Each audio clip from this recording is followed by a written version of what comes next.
If there's anything I can do for you, please tell me. I suppose since you told me about you being a Grey Warden, it's only fitting for me to be as open.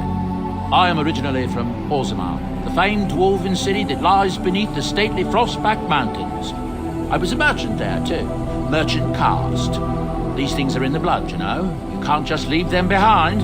I ran a fairly successful business. Rare artifacts, you know. Old things, grand things. The nobles loved them. Reminded them of the lost glory days, I suppose.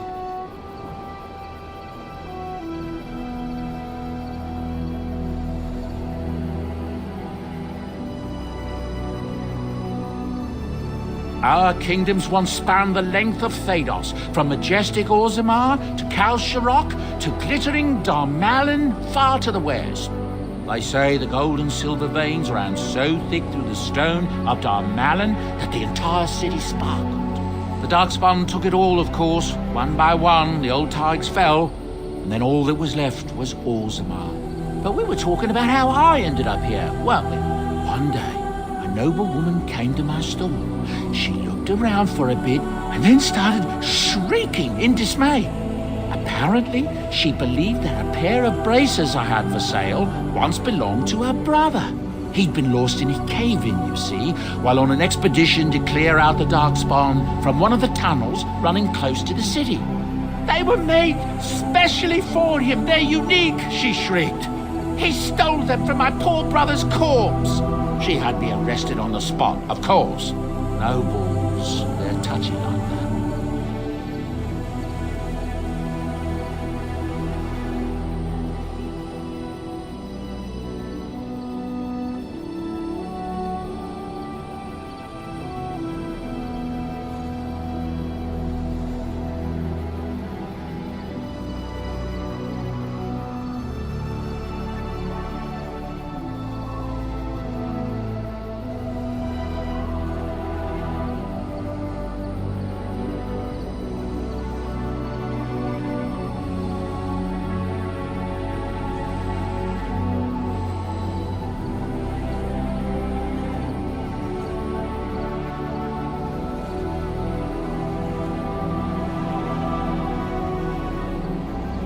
Well, I didn't steal them.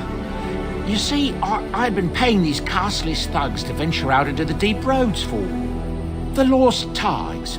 They're full of things that people left behind. Sometimes you can find a treasure. Something worth a little gold.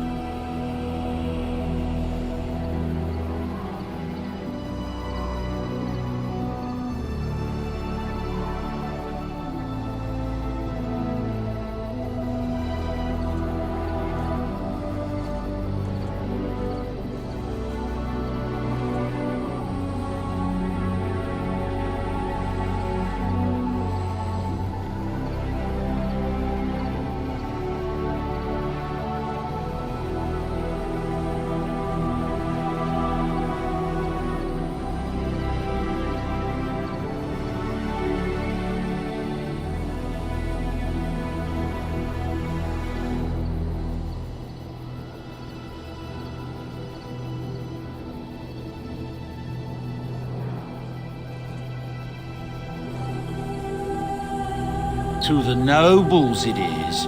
They believe everything in the Tigers belongs to the house that once dwelled there, even if it's in ruins and they haven't seen it in generations. The noblewoman, she wasn't too happy with the theft of her brother's braces. I don't know what they planned for me, and I didn't want to find out. Bribed the guard that was watching me and took off for the surface first opportunity I got. Never looked back.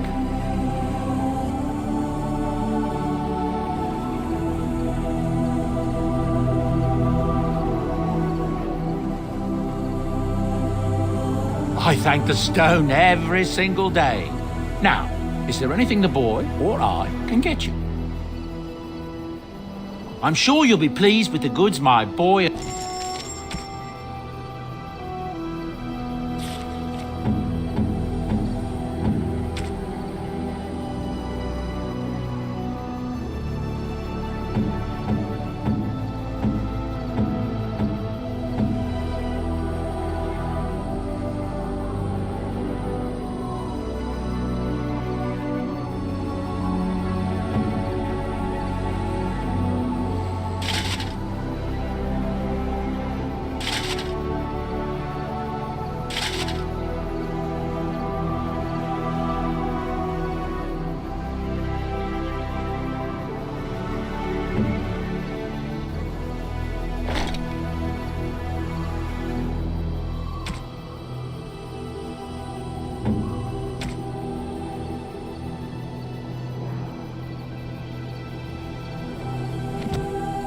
and your friends are formidable folk.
Unexpected. Thank you.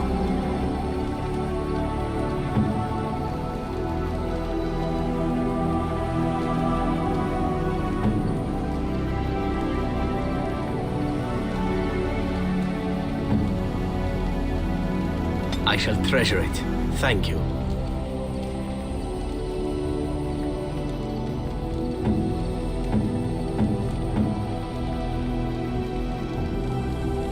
Is that for me? Really? Wow. Wow!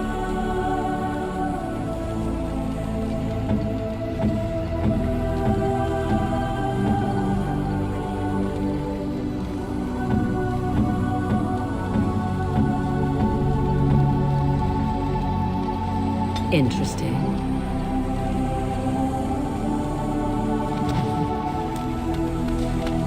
You called. Speak, then. Undoubtedly, they've used it to kill countless people.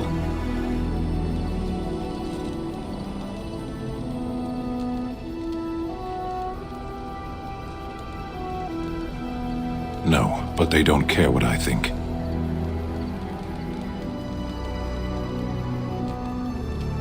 There are times when words fail. Very well. Then I suggest we move on. As you wish. So, all this time we've spent together, you know, the tragedy, the brushes with death, the constant battles with the whole blight looming over us. Will you miss it once it's over?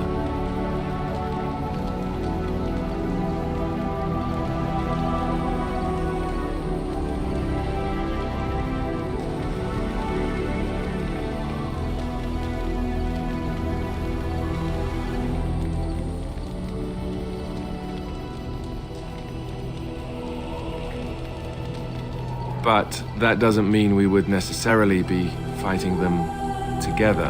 I know it might sound strange, considering we haven't known each other for very long, but I've come to care for you a great deal. I think maybe it's because we've gone through so much together. I don't know. Or maybe I'm imagining it. Maybe I'm fooling myself. Am I? Fooling myself? Or do you think you might ever feel the same way about me?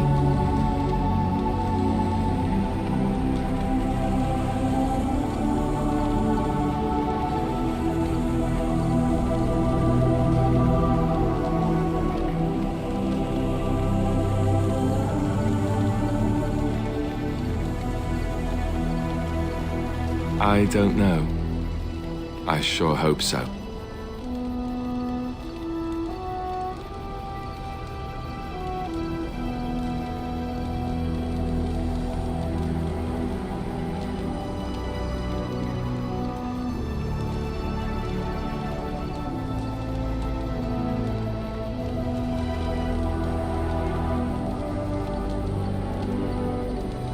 So I fooled you, did I? Good to know. That wasn't too soon, was it?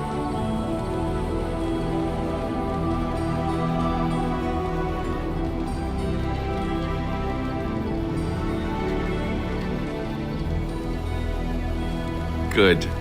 I'll take that as a good sign. Maker's breath, but you're beautiful. I am a lucky man. Now, let's get back to what we were up to before, lest I forget why we're here. Something you need, my dear? Of course. You never asked?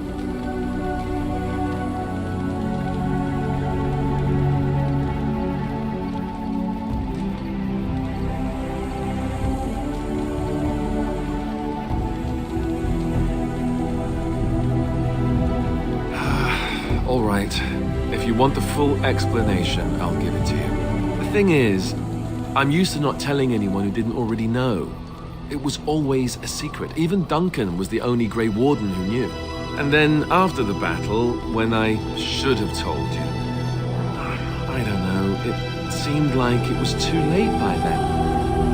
How do you just tell someone that?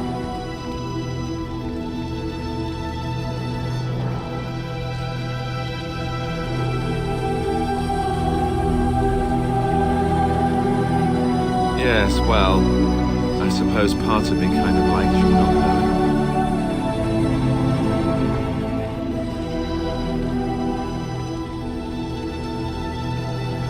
More dangerous than the regular kind of danger we've faced since the battle? I don't know about that. It's just that anyone who's ever found out has treated me differently afterwards. I was the bastard prince instead of just being Alistair. I know that must sound stupid to you, but I hate that it shaped my entire life. I never wanted it, and I certainly don't want to be king. The very idea of it terrifies me.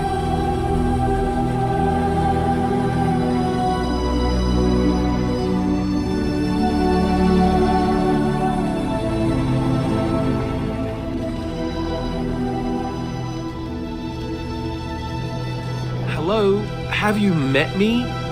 I'm no leader of men. I don't want to be the person sitting on the throne and making decisions that affect the lives of others. It just isn't me. I guess I should be thankful that Al Eamon is far more likely to inherit the throne. If he's all right. I hope he's all right.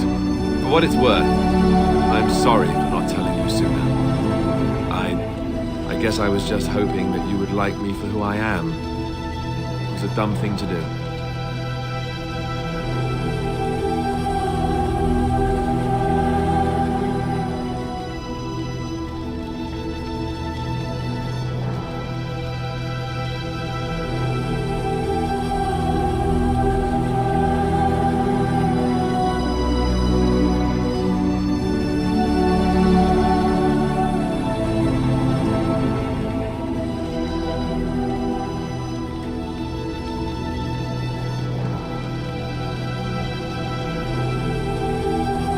I guess it's kind of a relief that you know now. Let's go. Something you need, my dear? Of course.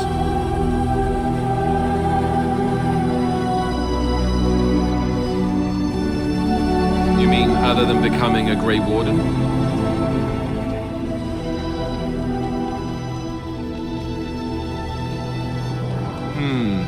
You know, I asked Duncan this too, and all I got was, "You'll see."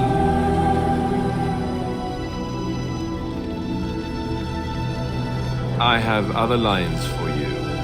Trust me. Oh, it's not that Duncan wants to keep it a secret. It's just that the Grey Wardens don't discuss it much.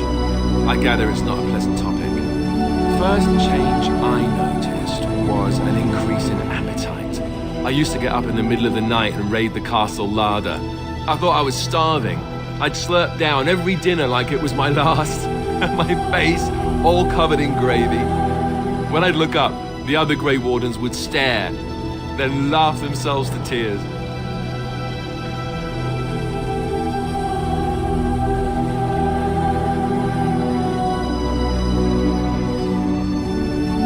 More like an initiation.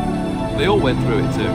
Oh, and Then, there were the nightmares. Duncan said it was part of how we sense the Darkspawn. We tap into their, well, I don't know what you call it, their group mind. And when we sleep, it's even worse. You learn to block it out after a while, but at first it's hard. It's supposed to be worse for those who join during a blight. How is it for you?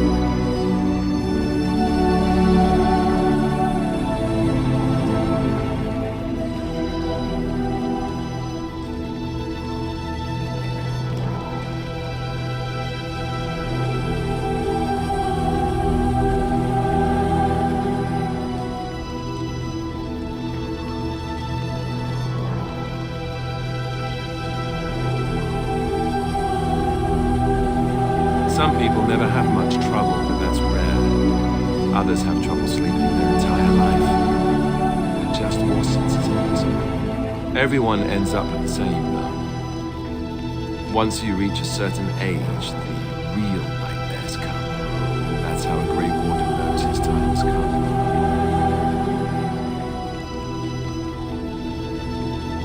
Oh, that's right.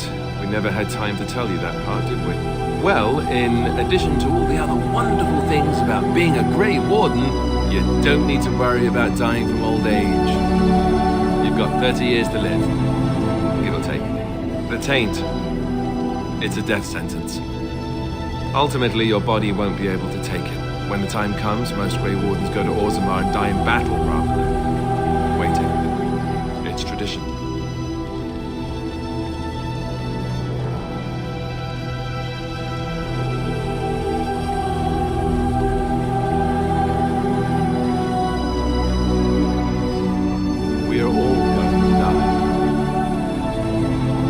Duncan told me I was angry.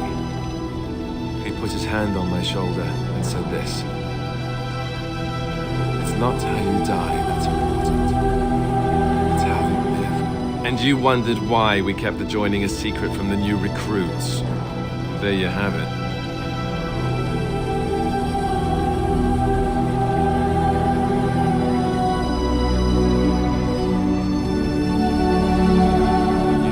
Asked for volunteers that Grey Wardens would exist?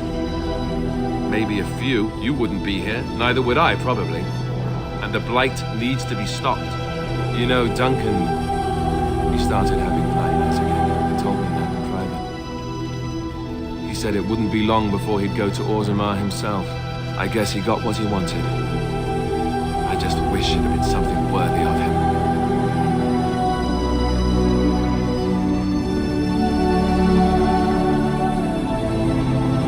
We can look forward to ending the blight. That's what's supposed to make this worth it.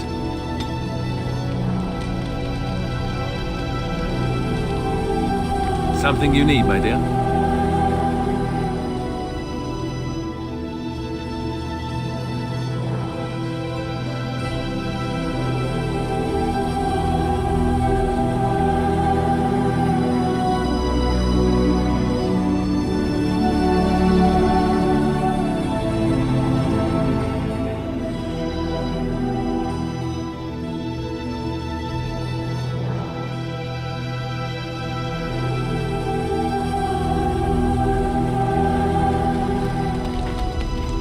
Something I can help with? Yes? What's on your mind? Where did you hear this?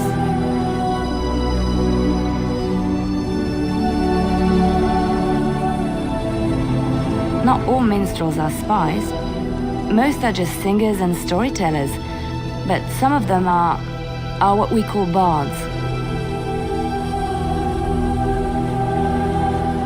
Bards are minstrels and more.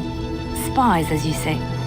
Some say there is a bard order, but I don't think this is true. Many bards work alone or in small groups, doing the bidding of a patron who pays for their services. If there is an organization behind it all, no one knows who they are.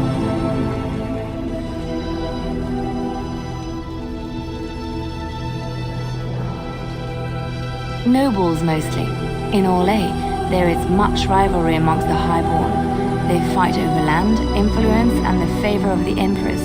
but they could not do this openly because it is impolite, and in public they wear smiling faces and pretend to be civil. In secret, they plot and scheme to destroy each other.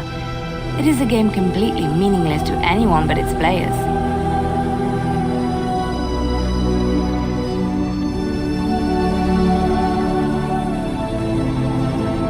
I have revealed too much, it seems, but it doesn't matter what I used to be. It is the past.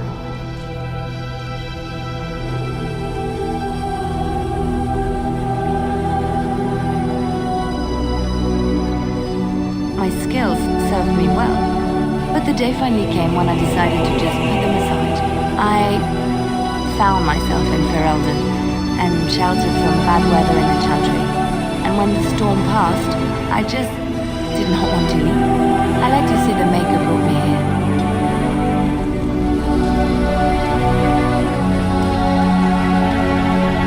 I must ask, what does being a Grey Warden mean to you?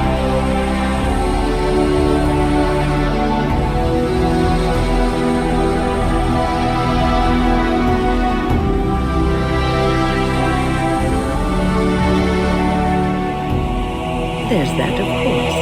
But there's more to being a Grey Warden than killing Darkspawn and saving the world from the Blight. Ultimately, being a Grey Warden is about serving others, about serving all people, whether elves or dwarves or men.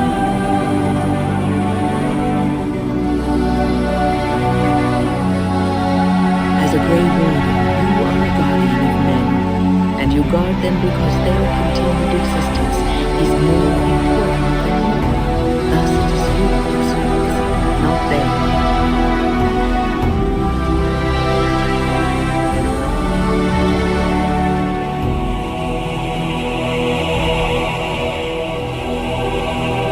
A good king, a true king who cares for his land, uses his power to rule firmly but fairly. He serves his people first and foremost. The king who does not do this, who believes that he is entitled to his power, who abuses it and uses it for his own means, is a tyrant.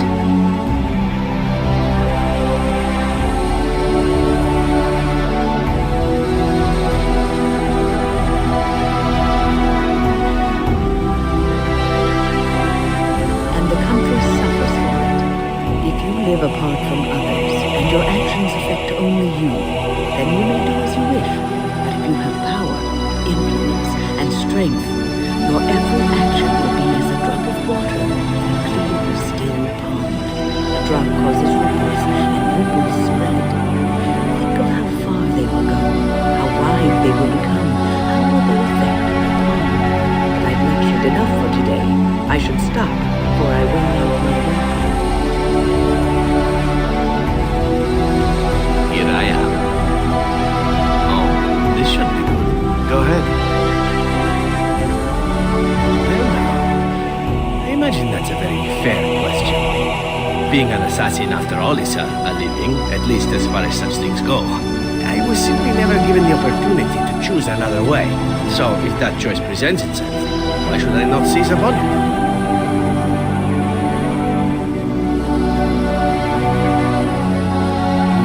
To be truthful, I didn't even know the crows existed when I joined them.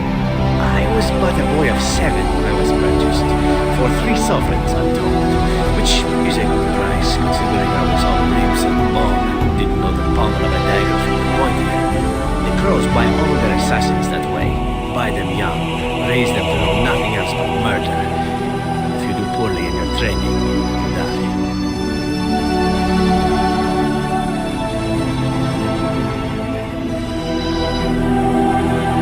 Of course, you compete against your fellow assassins, and those who survive are rightfully proud of it. In Antiva, being a crow gets you respect, gets you wealth, gets you women, and whatever it is you might fancy.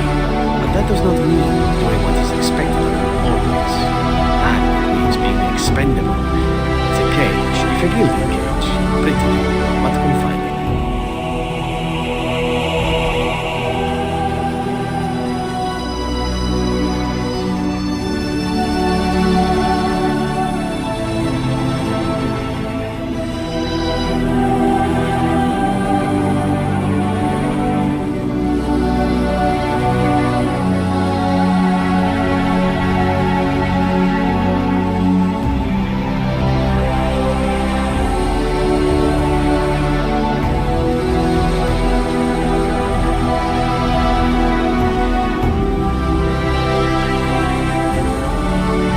become the next mark for some up-and-coming crow? Not likely. The only way to leave is for them to think you're dead. And even then, the best be scarce. As for what I'll do in the future, presuming that there is one, I truly can't imagine. It might be interesting to go into business for myself, for a change. Far away from Antiva, of course. For now, naturally, I go where you go.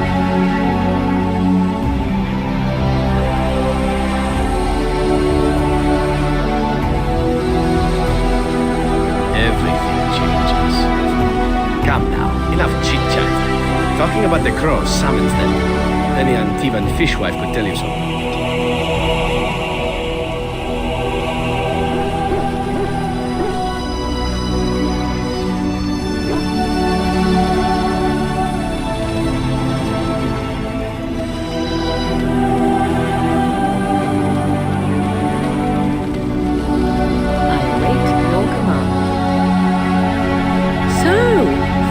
Questions, are you? Well, that depends, does it not? What does she seem to be?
Such a tale has mutated much over time and telling. I can relay what Flemeth once told me herself, and you can decide whether or not 'tis the truth, if you desire.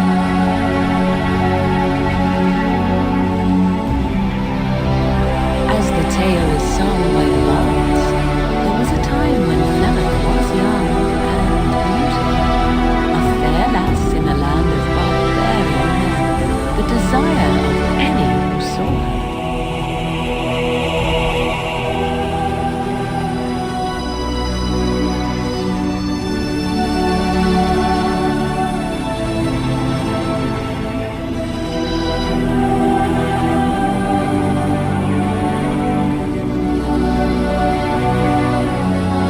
The tales say that Flemeth fell in love with Osen the Bard, and fled the castle of her husband, the Dreadlord Conobar, and that he swore vengeance for her infidelity. In truth, my mother claims that 'twas Osen who was her husband, and Conobar the jealous lord, who looked on from afar. Lord Conobar approached young Osen and offered him wealth and power in exchange for his lovely wife, and Osen agreed. Aye, it was. It was Flemeth who suggested the arrangement in the first place. All would have been well had Lord Conobar kept his end of the bargain. But he was a foul man who bargained with coin he did not possess. Osen was led off to a field and slain, left for dead. Flemeth spoke to the spirits and learned of the deed, and swore revenge. That was not the point. Conobar had no honor, so she would not have him. Flemeth begged the spirits to aid her, and 'twas they who slew Conobar. The demon the legend tells of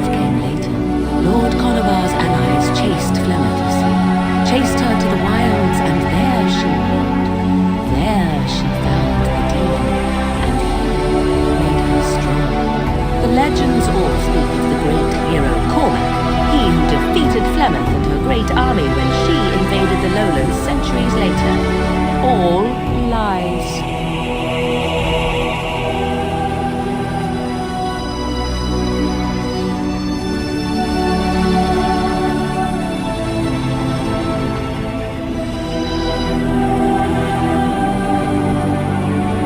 The truth of the matter is that there was never an invasion. As Flemeth tells it, the Chastened never raised an army under her banner, and she never fought with any warrior named Cormac. Cormac led a brutal civil war against his own people, and later claimed it was to vanquish evil that had taken root amongst the lords. Thus, he was hailed a hero. Flemeth was only attached to the legend much later. Perhaps it was due to the great war with the Chastened that eventually came, but Mother claims not to know how it began.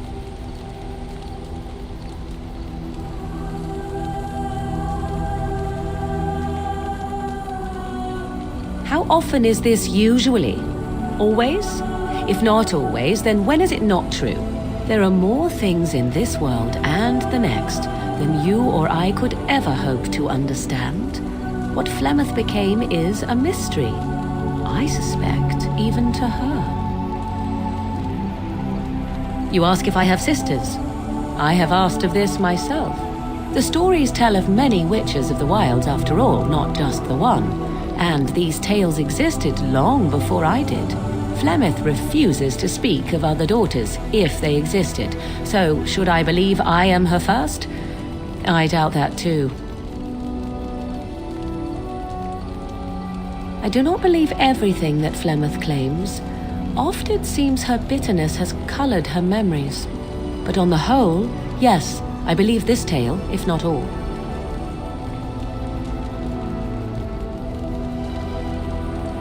The demon within her has transformed her into something else. An abomination, perhaps some would say. I know not. I only know my mother is clever, and she is part of the wilds as it is part of her. But she is no immortal. She bleeds. A blade in her heart would kill her like any other, were it lucky enough to find her.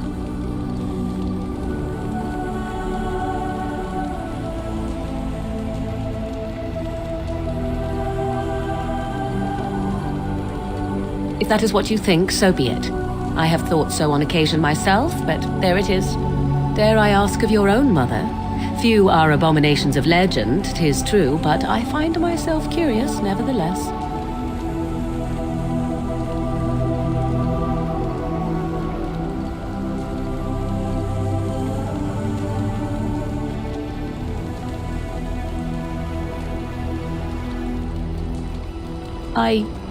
Nothing. I wish to know nothing more. I find myself a little envious, to tell the truth. But it matters not. Let us move on.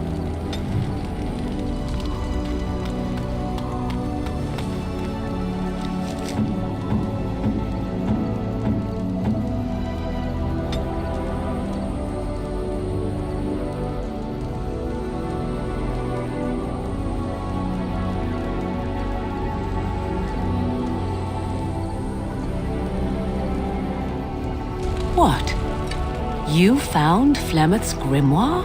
When I spoke of it to you, I did not truly hope. This is a most fortuitous event. You have my thanks. I will begin study of the tome immediately.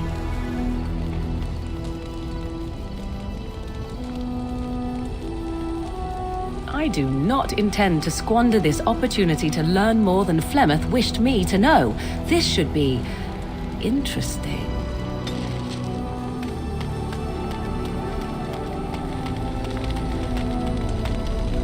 Something you need, my dear? Of course.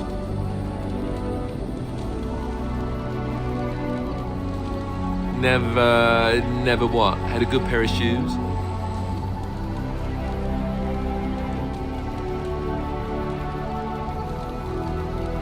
I'm not sure I do. Have I never seen a basilisk? Ate jellied ham? Have I never licked a lamppost in winter? Make fun of you, dear lady? Perish the thought. Well, tell me, Have you ever licked a lamppost in winter?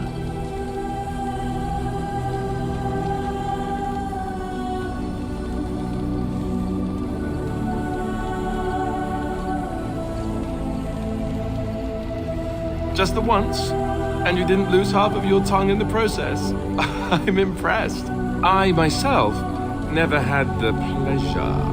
Not that I haven't thought about it, of course. But, you know.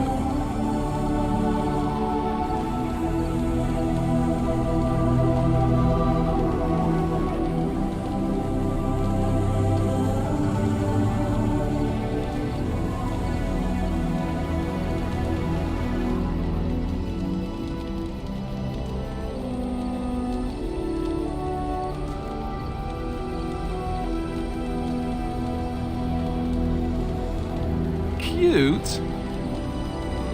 Well, hearing that from a beautiful woman does make me feel much luckier. I'll say that.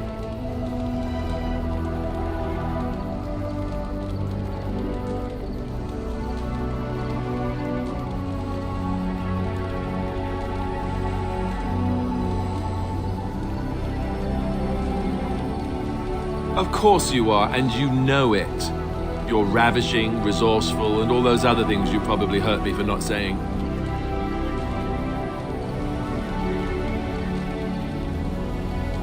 That's what I'm here for. It's a tough job, but somebody has to do it. Let us be off then, lest your risque talk make my ears blush.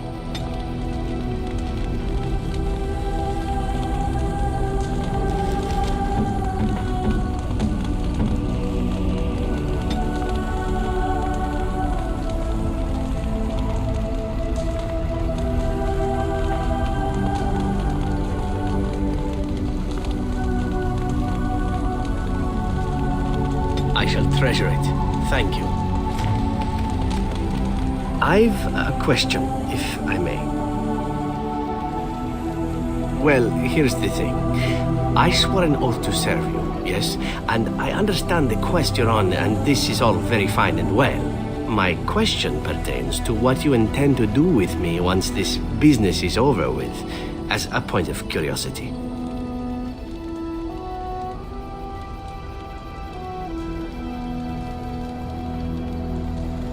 Oh, I imply nothing specific, of course.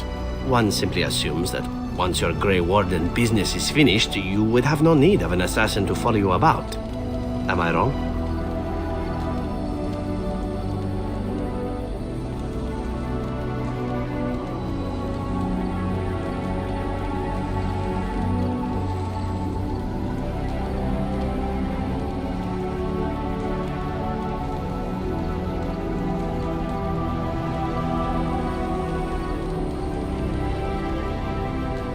Could I?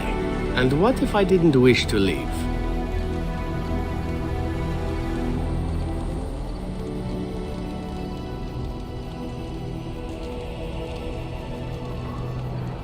How should I know?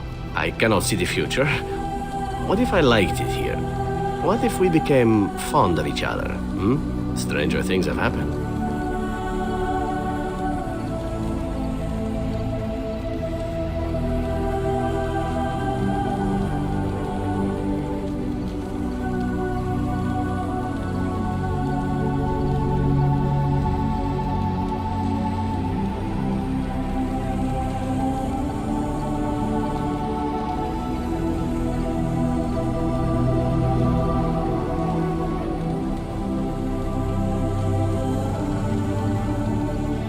See, I have a tendency to grow on others.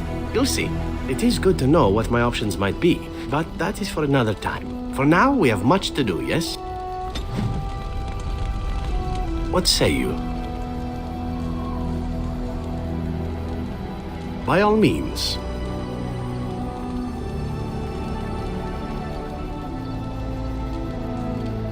Oh, you wish to know about Antiva, do you?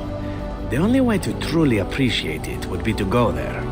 It is a warm place, not cold and harsh like this Ferelden. In Antiva it rains often, but the flowers are always in bloom, or so the saying goes.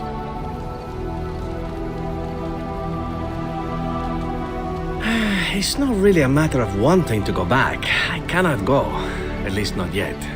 I hail from the glorious Antiva city, home to the royal palace.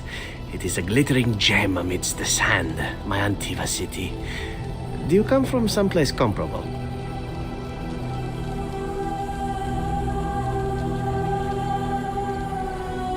You have me there, indeed. I, for one, can make no such claim, as I never laid eyes on the woman. You know what is most odd? We speak of my homeland, and for all its wine and its dark-haired beauties and the lilo flutes of the minstrels, I miss the leather the most. I mean the smell. For years, I lived in a tiny apartment near Antiva City's leather-making district, in a building where the crows stored their youngest recruits, packed in like crates. I grew accustomed to the stench, even though the humans complained of it constantly. To this day, the smell of fresh leather is what reminds me most of home more than anything else.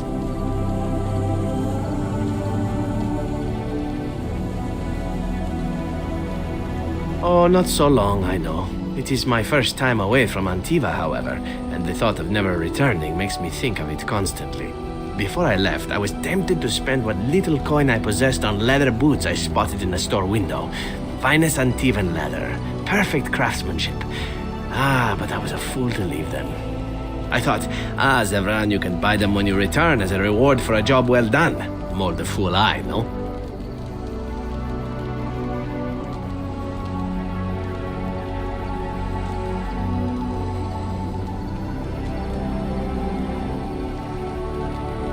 True, and it's a comforting thought. One simply never knows what is to come next. How could I have suspected I would end up defeated by a beautiful Grey Warden, a woman who then spares my life? I could not.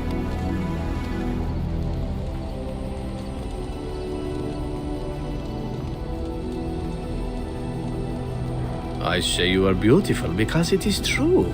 Should I not? And glad I am to hear it. Now, if it is all the same to you, I would prefer not to speak more of Antiva. It makes me wistful and hungry for a proper meal.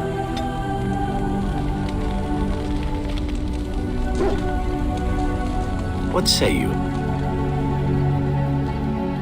Not everyone, but a beautiful woman like yourself. Why not? I'm sure you draw many stares from men and even other women. Does this bother you?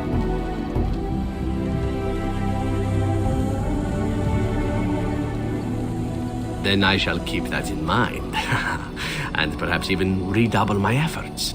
There was a young elven dancer in Antiva City once, and I believe I actually managed to stare off all 7 of her skirts. It's a trick worth retrying. Now that that is out of the way, perhaps we should move on. With you in front, of course.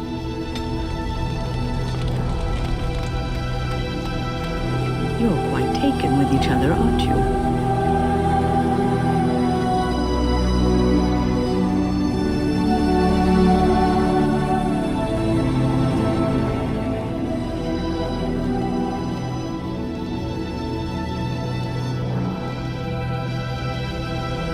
It's hard not to notice the doe-eyed looks he gives you, especially when he thinks no one's watching.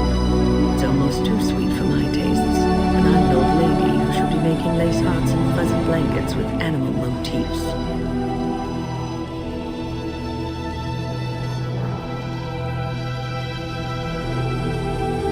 I've noticed your blossoming relationship, and I wanted to ask you where you thought it was going. Alistair is a fine lad, skilled in battle, but quite inexperienced when it comes to affairs of the heart.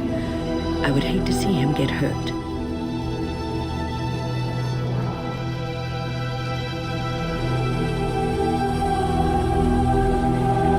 I am worried about you both. There is great potential for tragedy here. Love is ultimately selfish. It demands that one be devoted to a single person who may fully occupy one's mind and heart to the exclusion of all else. A Grey Warden cannot afford to be selfish. You may be forced to make a choice between saving your love and saving everyone else. And then what would you do?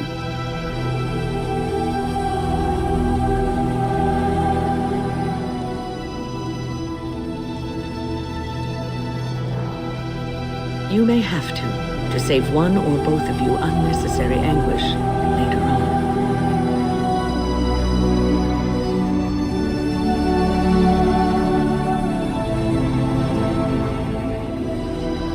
I know more about love's enchantment and its perils than I care to tell, but perhaps this is one lesson that cannot be taught. I have given my advice. Do with it what you will.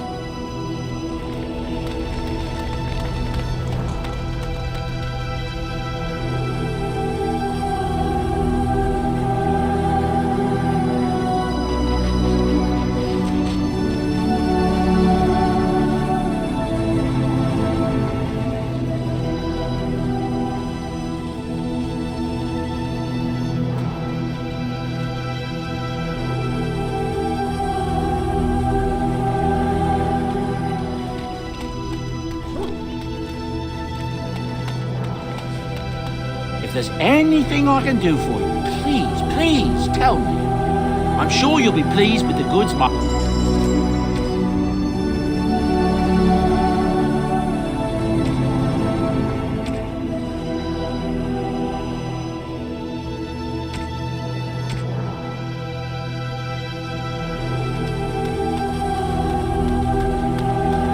So, let me ask you something.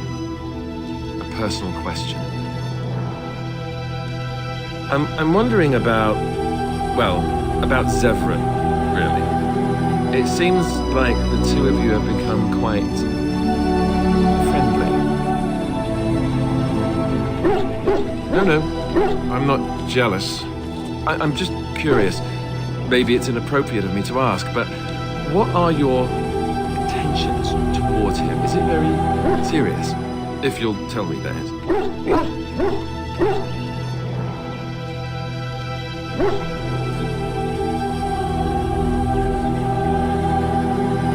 I was under the impression that the two of you were romantically involved. I would have said something sooner, but I didn't know how to put it without sounding, jealous. So, now that I've got that off my chest, let me ask something else. Do you have any feelings towards me?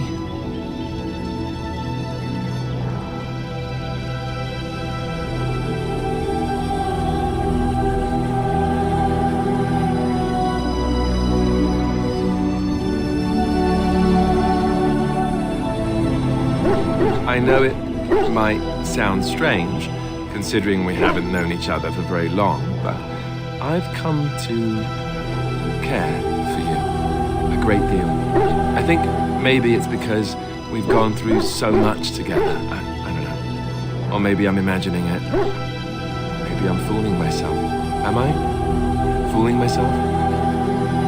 Or do you think you might ever feel the same way about me?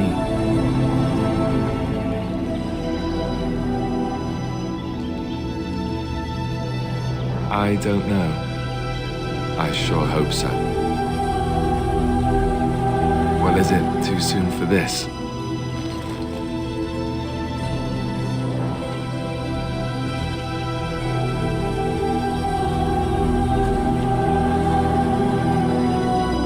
Well, I'll have to arrange that then, won't I? What about Zevran? I don't like the idea of leading him on. You know what I mean.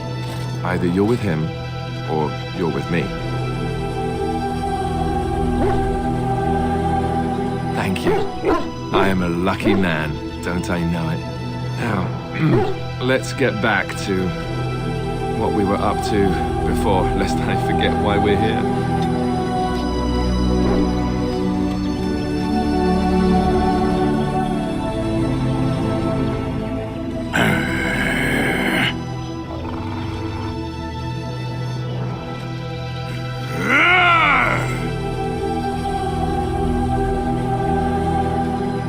I seek to understand the dog. We fight alongside each other, and I must discover the strength of his heart.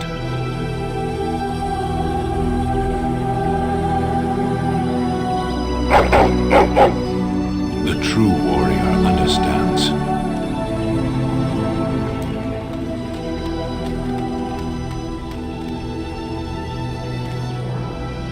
something I can help with?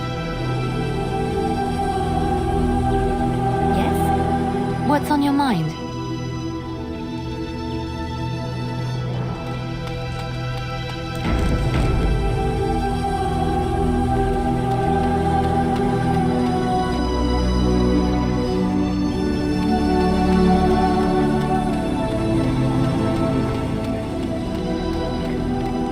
I await your command. So, full of questions, are you?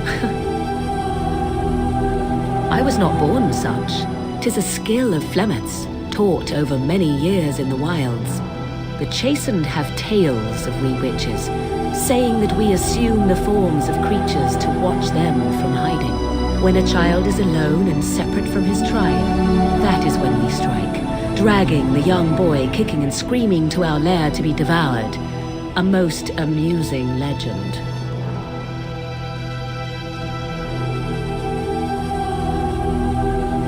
Oh, I truly doubt that children would be worth the effort. They are filthy, smelly things full of tears and snot and trouble. That said, I cannot speak for the tastes of my mother. She has, after all, lived a very lengthy time in the wilds and done many things I know nothing of. Why do you ask? Is there something specific you wish to know? Anyone with sufficient will, but the act of transformation is a magical one. 'Tis a spell and thus requires a mage's talents. Indeed, you could learn the spells required if I cared to teach you.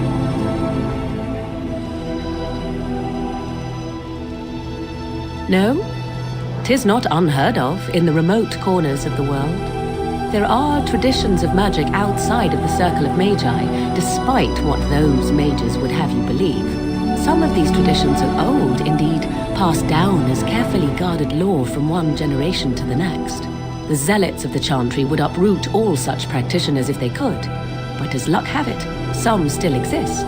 My mother is such a one. Not all apostates use the forbidden blood arts. Maleficarum do, but to condemn all who do not fall under the circle's thrall for the sake of what might be is a dangerous path to walk. There are those who look on the word apostate as meaning freedom.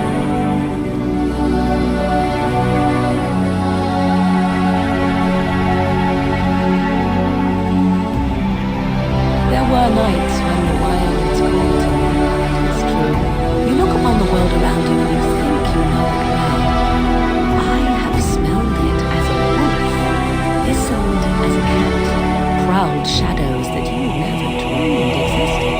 But my life is as a human. I am under no illusions to the contrary.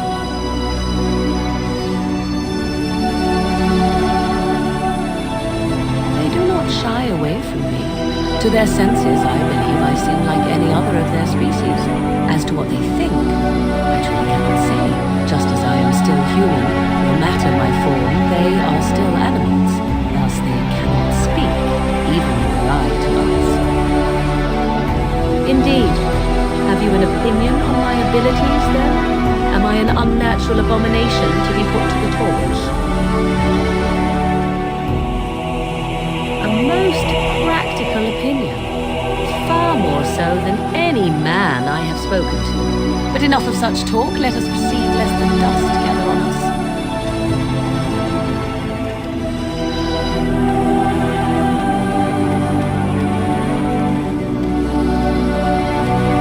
Something you need, my dear? Well, we're in camp. Now's as good a time as any to talk.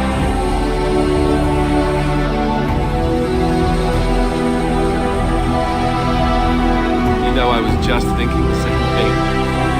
Given the circumstances, things could have been so much worse. I'm so grateful that you're you, instead of some other great war. That sounded better in my head.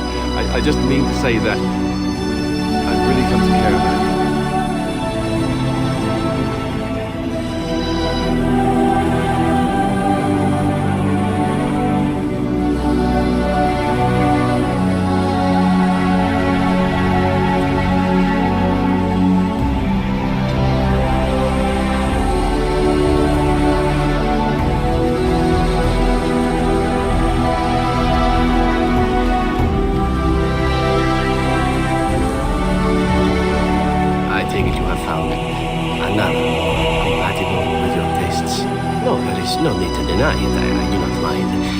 how it goes.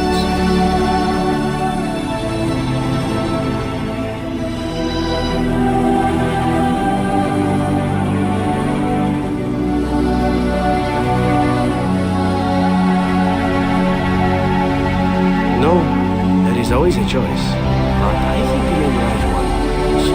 There is nothing I could offer you beyond the moment, after all. So I am forced to ask, if we are not to be lovers, are we at least to be friends?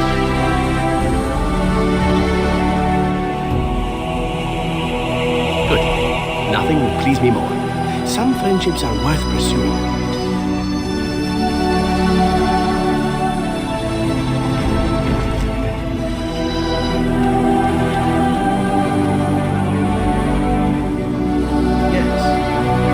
Yes.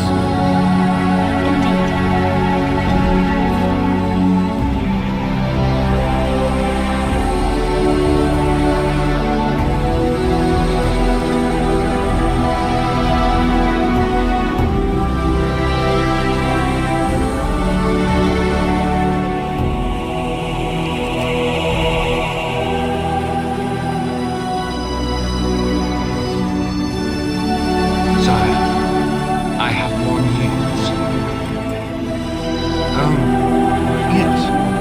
Well, it seems that the fighting has gone Enough. exactly as you... I would like to know what you intend to accomplish, Father.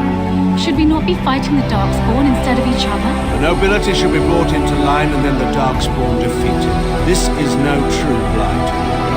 Only Kaelin's vanity demanded it this Beg pardon, sire, but blight or no, we may not have the manpower to face the Darkspawn soon. Kaelin approached your legions for support, did he not? Never! Marek and I drove those bastards out! Not roll out the welcome for them now! We need help, Father. We cannot deal with this crisis alone. Ferelden will stand on its own! I will lead it through this. You must have faith in me. Did you kill Kaelin? Kaelin's death was his own doing.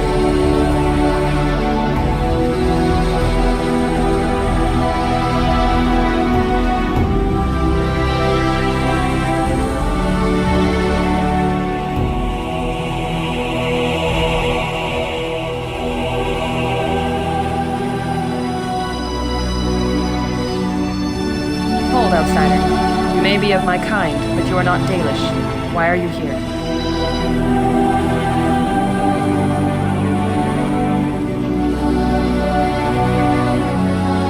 Flat ears like yourself act a little different from your Shumlin masters.